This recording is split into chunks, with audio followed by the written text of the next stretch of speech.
نشان کربلا اور رسم عزا۔ اب میں حافظ محمد آکاش کو زحمت دے رہا ہوں کہ وہ تشریف لائیں۔ کربلا مقتل یا مکتب؟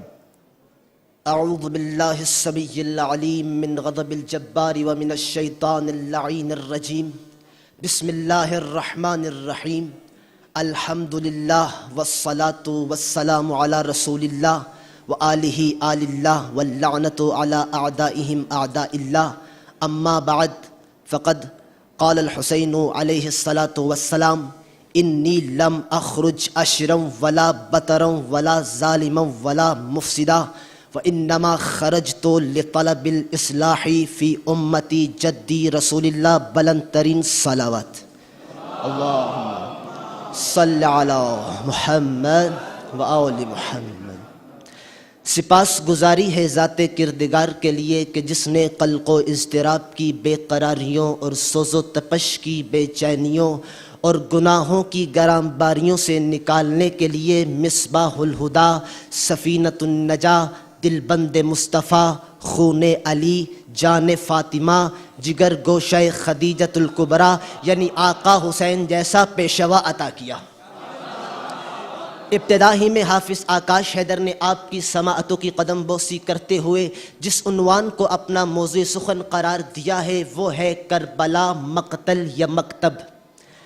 میرے آقا حسین ابن علی نے سوئے کربلا رخت سفر باندھتے وقت یہ ببانگ دہل اس بات کو واضح کیا کہ انی لم اخرج اشرا ولا بطرا ولا ظالما ولا مفسدا، کہ دنیا والوں یاد رکھو میں کربلا جا رہا ہوں، میں عرض خدا میں جا رہا ہوں، کسی دنگے فساد اور حکمرانی کے لیے نہیں، بلکہ میں اس لیے کربلا جا رہا ہوں کہ اپنے نانا کی امت کی اصلاح کر سکوں۔ یعنی بیان یہ کرنا چاہتے تھے کہ کربلا جانے کا مقصد کربلا کو مقتل بنانا نہیں بلکہ مکتب بنانا ہے،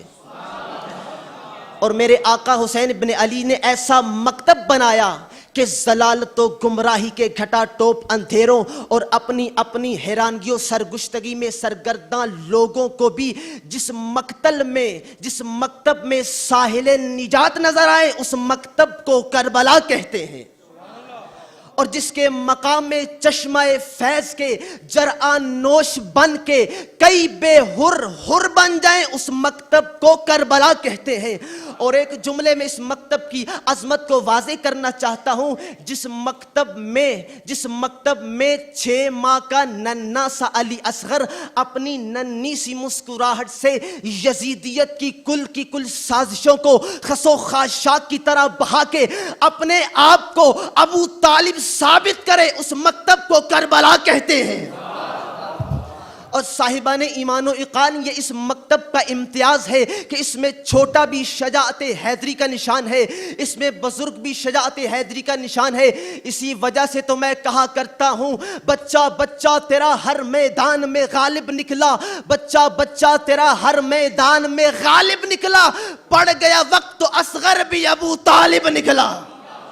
صاحبان ایمان و اقان اس مکتب کی ابتدا کب ہوئی، وہ زمانہ کیا تھا، اس زمانے کے خد و خال کیا تھے؟ یہ اس زمانے کی بات ہے کہ جب قلوب سے کفر و نفاق کے کانٹے نکلنے لگے، جب ضلالت و جہالت کی زبانیں چلنے لگی، جب بے مایا لوگوں نے سر اٹھانا شروع کیا، جب باطل کے سرداروں نے گرجنا شروع کیا، جب شیاطین نے اپنی اپنی کمین گاہوں سے سر اٹھایا اور اپنی گمراہ کن پکار پر لبیک کہنے والوں کی کثیر تعداد کو پایا، جب قلوب میں ابہام، آنکھوں میں تیرگی اور اسلام میں رخناؤ درار کشادہ ہونے کو تھی، یہ اس وقت کی بات ہے کہ جب آدائے دین و اسلام دین کے بندھن کو شکستہ، اصول مختلف اور حالات پراگندہ کر رہے تھے، دین کے نام کو گمنام اور دین کی بجائے ضلالت و گمراہی کو ہمہ گیر کر رہے تھے۔ یہ اس وقت کی بات ہے کہ جب آدائے دین و اسلام اپنی اپنی ضلالت و گمراہی کے گھٹا ٹوپ اندھیروں میں سرگردہ ہو کر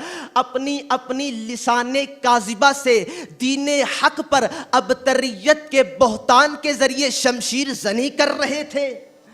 اور جب غلاظت کے ڈھیر پر اگے ہوئے سبزے کی طرح اور دفن شدہ عورت کے بدن پر زیور کی طرح کچھ نام نہاد مسلمانوں نے اسلام کا لبادہ اوڑھ رکھا تھا، ان پرآشوب اور نامساعد حالات میں ریگزار کربلا نے اپنے دوش پر ایسی ہستیوں کو اٹھایا کہ جن کا نعرہ جاء الحق وزہق الباطل ان الباطل کان زہوقا تھا۔ عرض کربلا نے ایسی ہستیوں کی قدم بوسی کی کہ جن کی نشانی تراہم رکعان سجدًا یبتغون فضلا من اللہ ورضوانہ تھا۔ عرض کربلا نے ایسی ہستیوں کو خوش آمدید کہا کہ جن کا ورد زباں اور جن کا ہدف ان اللہ اشترى من المؤمنین انفسهم واموالهم بان لهم الجنہ یقاتلون فی سبیل اللہ فیقتلون ویقتلون تھا۔ عرض کربلا الا ان اولیاء اللہ لا خوف علیہم ولا هم يحزنون کے مصداق اولیاء اللہ کے ہمراہ ہو کر کفر و نفاق کی وادی میں سرپٹ دوڑتی ہوئی یزیدیت کے ساتھ ایسی نبرد آزما ہوئی کہ تفریقہ بازوں اور شورش انگیزوں کی تاتاریوں کو الی یوم القیامہ اسفل السافلین قرار دے کر اور بسم کر کے خود کربلا مکتب قرار پائی۔ اور صاحبان ایمان و ایقان اس کربلا کے سنسنی خیز واقعے کے بعد ایک ایسی تحریک اور ایک ایسے مکتب کی ابتدا ہوئی کہ جو خرامہ خرامہ انسانیت کے رگ و پے میں اترتا چلا گیا اور جس نے قلوب انسانیت کو مبہوت کر دیا۔ یہی وجہ ہے کہ ان کا روب و دبدبہ و تنتنا، ان کی آب و تاب، ان کا جاہ و جلال تھا اور ان کی طاقت و صلابت و شکتی تھی کہ جس کی وجہ سے یزیدیت لرزہ برندام اور انسانیت انگشت بدنداں نظر آئیں۔ اور آپ اس بات کو بہتر سمجھتے ہیں، دنیا میں اور بھی تحریکیں ہوں گی اور بھی مکتب ہوں گے، لیکن ہر مکتب ایک وقت کے بعد سرنگوں ہو گیا، لیکن کربلا اس مکتب کا نام ہے کہ جس کی ابتدا ایک ویرانے سے ہو اور ہر سو چراغا کر دے، اس مکتب کو کربلا کہتے ہیں۔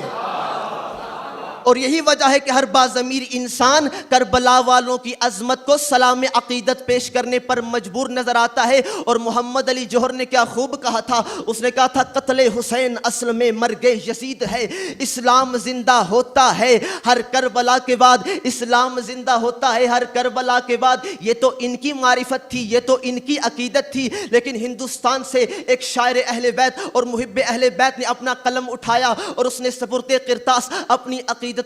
کر کے کہا محمد علی جوہر صاحب، آپ کی عقیدت کو بھی سلام ہے، آپ کی معرفت کو بھی سلام ہے، آپ نے بارڈر پر دشمنوں کی نبرد آزمائی کو دیکھا ہوگا، لیکن آج ذرا عقیدتوں کی بھی نبرد آزمائی کو دیکھیں۔ اس نے کہا سنو میں بتاتا ہوں کربلا کس مکتب کا نام ہے۔ اس نے کہا خوشبوئے خل دب گئی خاک شفا کے بعد، جنت کا نام آنے لگا کربلا کے بعد، خوشبوئے خل دب گئی خاک شفا کے بعد، جنت کا نام آنے لگا کربلا کے بعد از حسین اور نہ کوئی حسین ہے نہ اور کوئی کربلا اس کربلا کے بعد۔ ہوتا اگر حسین بھی دنیا میں دوسرا، ہوتی بھی پھر کربلا اس کربلا کے بعد۔ از خود غلط ہے حضرت جوہر کا یہ کلام، از خود غلط ہے حضرت جوہر کا یہ کلام، اسلام زندہ ہوتا ہے ہر کربلا کے بعد۔ اس نے کہا تسلیم روح جوہر مرحوم یہ کرے، اسلام زندہ ہو چکا بس کربلا کے بعد۔